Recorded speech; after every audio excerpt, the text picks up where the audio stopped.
October 5ஆம் தேதி முதல் உங்கள் ஜெயச்சந்திரன் இப்பொழுது மிக பிரம்மாண்டமாக கீழ்கட்டளையில்.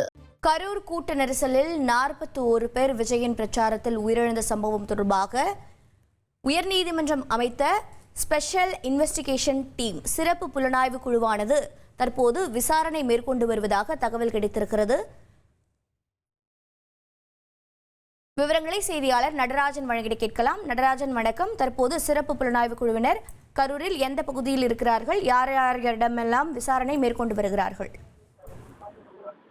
வணக்கம்.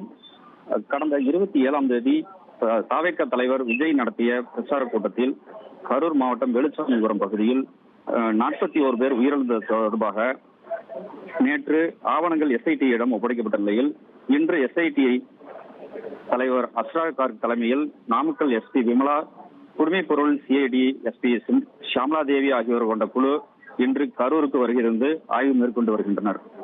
தற்போது கரூரில் வேலுச்சாமிபுரத்தில் சம்பவம் நடைபெற்ற இடத்தில் ஆய்வு மேற்கொண்டு வருகின்றனர். அவர்கள் இங்கு உயிரிழந்தவர்கள் இங்கு சம்பவம் நடைபெற்ற இடங்களை ஆய்வு செய்த பிறகு அடுத்து உயிரிழந்தவர்கள் வீடுகளுக்கு சென்று விசாரணை மேற்கொள்ளவிருப்பதாகவும் தகவல்கள் தெரிவிக்கின்றன. உங்களுடைய விவரங்களுக்கு நன்றி நடராஜன். அக்டோபர் 5ஆம் தேதி முதல் உங்கள் ஜெயச்சந்திரன் இப்பொழுது மிக பிரம்மாண்டமாக கீழ்கட்டளையில்.